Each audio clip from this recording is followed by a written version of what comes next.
Le lundi dernier, avant l'annonce officielle de la démission du vice-président de la République de son poste pour des raisons de convenance personnelle, Daniel Kablan-Duncan a été reçu quelques minutes plus tôt par Alassane Ouattara.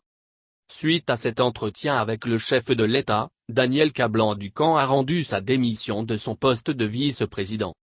Le Front populaire ivoirien, FPI, que dirige Afine Guessan, a dans un communiqué signé par son secrétaire général Isiaka Sangaré fait remarquer que les Ivoiriens assistent impuissants au balai incessant des démissions qui laissent présager une crise de confiance au sommet de l'État, au risque d'en faire, si l'on n'y prend garde, une crise institutionnelle. Le camp AFI affirme que ces défections des membres du gouvernement fragilisent forcément la réalisation de l'offre politique qui n'est plus que l'apanage du RDR et quelques partis satellites.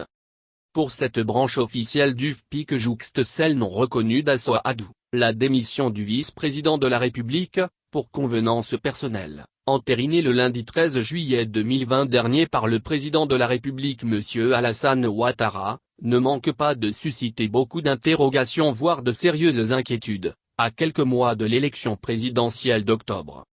Le FPI insiste sur l'impérieuse nécessité de prendre toutes les dispositions pour que l'élection présidentielle se tienne à la date indiquée par la Constitution pour que les nouvelles autorités légitimes, qui en sortiront, assurent en toute sérénité une gouvernance qui prenne en compte les aspirations des Ivoiriens, fait remarquer Isiaka Sangaré.